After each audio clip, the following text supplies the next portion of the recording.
ناوی من فیدان گارزان از دی سال 2014 دا تبلی بوم دم از تبلی بوم دست بکی شهر جزری دا شهر همبر داعش دا مرجی خواگر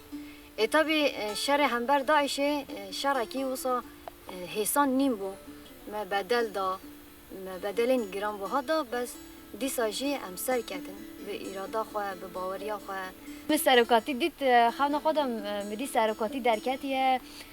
çawa min serokatî dî ez baza min serokatî hemîz kir wisa serokatî min mêze dike dikene wisa min hemîz dike çiqa kêf xweş dibû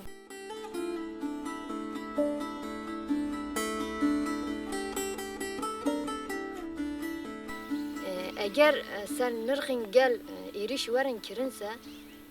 eğer gel werin qatil kirinse eğer ku ji bo jiyanekî azad em ava bikin ji bo wî na jî hember me şerekî tê meşandinse beramberî wî bêdengbûyîn jî nabe.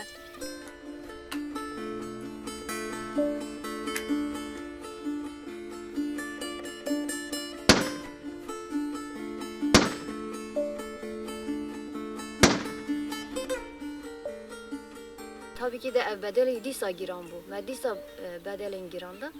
dîsa jî bi îradeyekî xurt hember van şer dikin. û tabii ki de ev tekoşîn ve her berdewam bike û em ê her jî şer bikin heyanî em serkeftinekî bi dest bixin. Tu carî em bin nakevin. Tu carî em binkeftinê ji xwe re qebûl nakin û